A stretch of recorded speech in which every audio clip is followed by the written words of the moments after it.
Hello ladies and gentlemen, welcome back to my channel Philosmos. My name is Fumani and today I've got a very interesting topic for you today, which is actually part 2 of a video that I shot previously, which was based on the problem with other minds and how other minds attempt to get you to adopt their particular frames, their particular purview and their particular perspective on how they see reality and ensure that you adopt it, which then affects your behavior, your thoughts, your feelings and your actions. Okay. So now today's topic, power over the minds, kind of has some negative connotations to it, because now people automatically assume that now you're going to dictate, control and manipulate other minds. This is not necessarily the case. It's just assuming a specific point of power to ensure that now you can influence other minds, to ensure that both parties are happy, your particular mind and their minds as well. Because if you're not catering to other minds as well to ensure that they benefit from your influence, then your particular mind yourself, you will not necessarily be happy. Eventually you're going to break down in sadness or whatever negative emotion there will be, because if you understand truly that your mind is not isolated, then you understand that whatever you impress into another mind, you inevitably impress into yourself. Okay. So the first principle you need to understand to ensure that you can now influence other minds is understanding the law of association. So what is the law of association? Okay. So Robert Greene briefly explained this. Okay, let me just do that. He just gave an example of, gave the analogy of a snowball tumbling down a hill. Okay, so as it tumbles down the hill, of course it's going to get momentum with speed. And as it does this, it's going to accumulate more snow. And when it accumulates more snow, it's going to get bigger and larger and more powerful. So the same can be applied to your thoughts and other people's thoughts. Once you have a thought, understand that that thought is going to lead to another thought and another thought, and it's going to lead to another thought and another thought. It's just going to lead to chains of thoughts that all link back to that first original thought. So the longer this association goes, the more powerful that original thought becomes. Okay, so now how can you apply this to other people? Understand that whatever you want to impress onto another person, whether it's another male or female you're trying to impress onto them to be attracted to you, or a business partner, a client you want to impress onto them to find value in your product, you need to understand that they need to see the value that you have or your product has. Okay, and what is associated with you or that product. So for instance, let's just say the particular person that you want to be attracted to you investigate. Of course, you're going to have to investigate this, okay? You're going to have to, sorry, it's a bit of wind here. You're going to have to investigate your particular target. You're going to have to now find out what particular feeling they are looking for, they're seeking, okay? So for example, let's just say it's happiness. Now, happiness is associated with a lot of experiences and a lot of feelings as well, such as joy, such as excitement, such as love, okay? So now you need to work with that. Always ensure that your first premise is happiness. And whatever actions that you take and whatever words that you communicate and whatever experiences that you create for that person, they all need to link back to happiness. And what this will do, it will always give you a template in how you now act and how you now will influence the person into ensuring that you can now have power over their minds, to now ensure that they can view things your particular way. Okay, so understand that everybody has a specific emotion that they're looking for. And once you identify that emotion, now every experience that you create for that person needs to link back to that emotion. Okay, so that's one way. The next way is understanding the power of emotion. So the human mind is always driven by emotion. Logic, not necessarily. Whether you're a man, whether you're a woman. Of course, women is to a higher degree because they're more inclined to see and interpret the universe from the emotional basis. But men as well, we're both driven by emotion.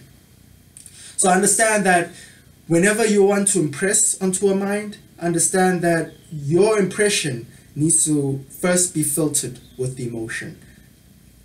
When you logically explain the facts as to why a person needs to adopt your particular frame, then they're not necessarily going to be pulled to it. Conscious attention, conscious awareness always latches on to information that is sprinkled with emotion.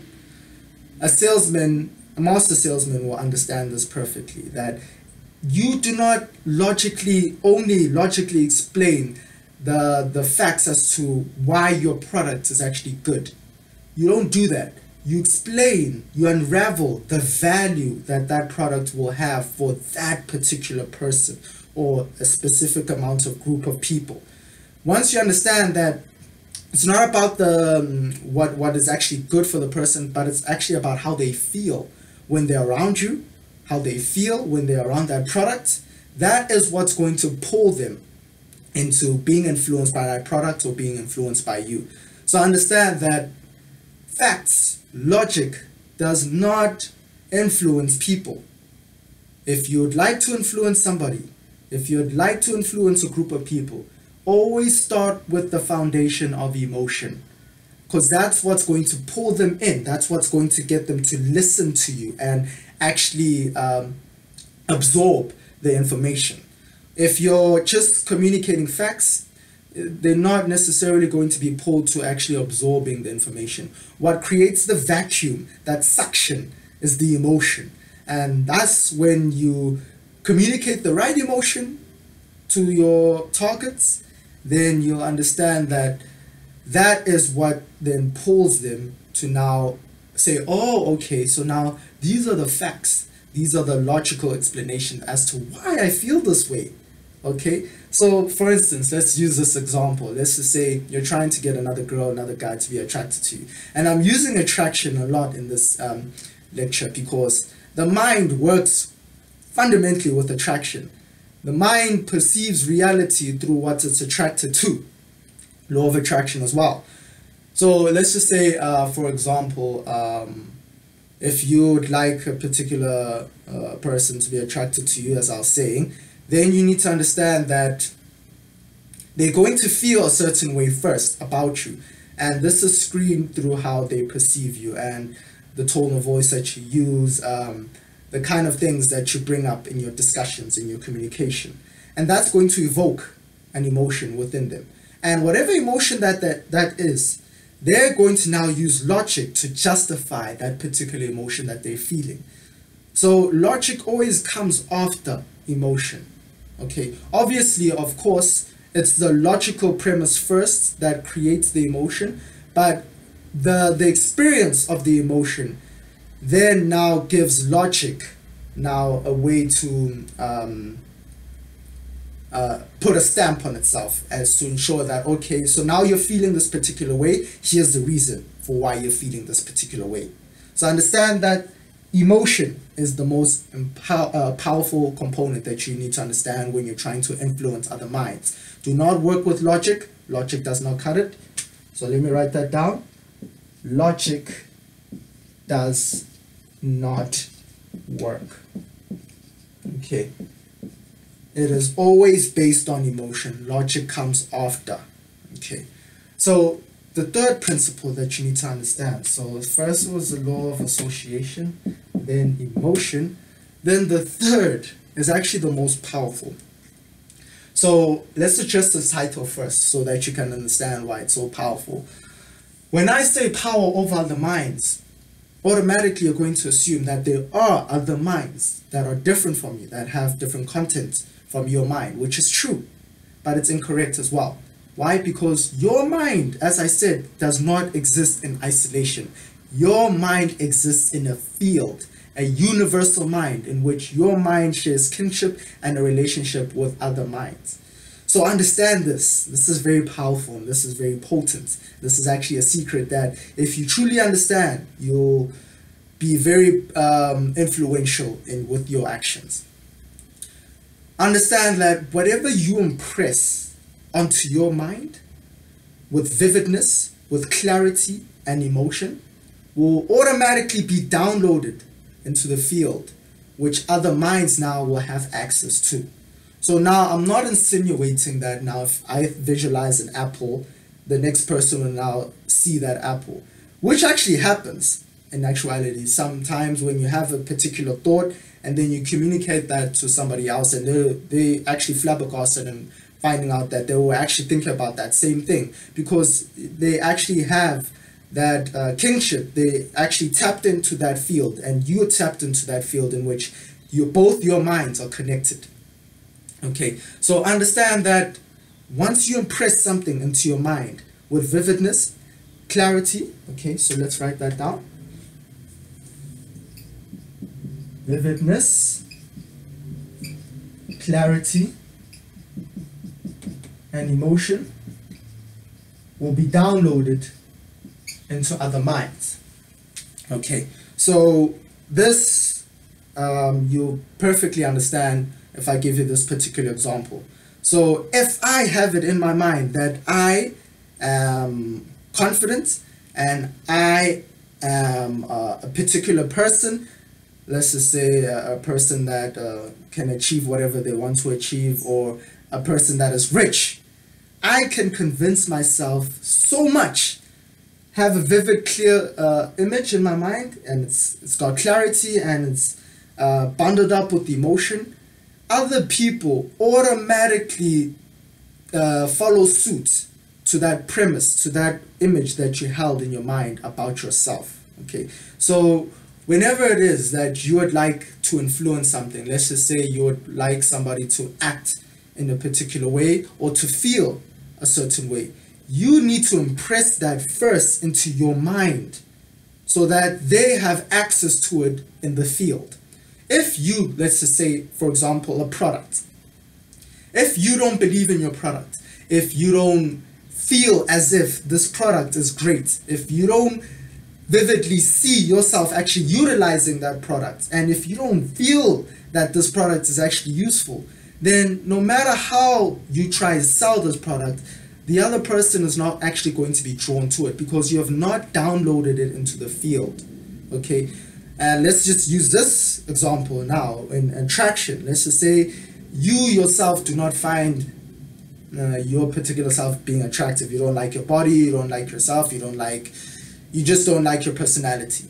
Then you trying to impress attraction into another female, into another male, will be near impossible, close to impossible, because you yourself have not impressed that into your own mind.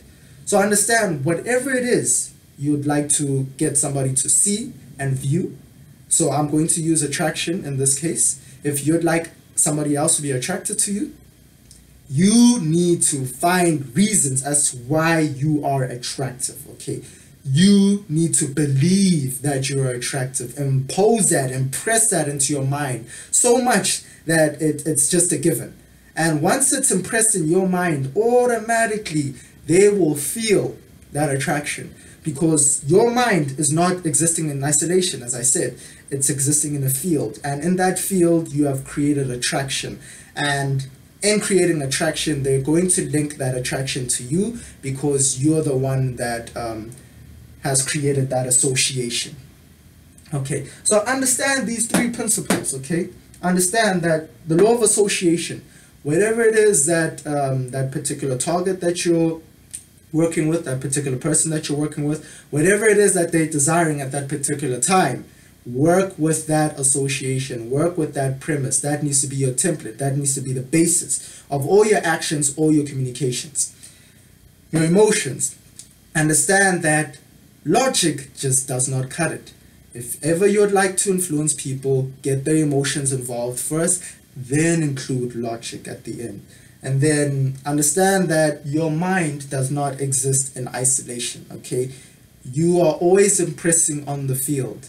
on a day-to-day basis. Okay, so understand that what actually gets downloaded into the field is images that are vivid, that are very clear, and that contain a lot of emotion. And once you impress that into your own mind, automatically other minds that are in your immediate environments feel that. And when you're the one communicating with them, they're going to associate all that feeling, all that sensation with you. Thank you very much, guys, for listening to this video. Of course, there are myriads of other ways to attain power over other minds to ensure that you are able to influence them. If I have not covered them, I'll probably cover them in my next videos as well. Thank you for listening. Please like, please share, please subscribe, and to end it off, as I always end it off, for those who seek no more, for in the present we find it all. Thank you very much.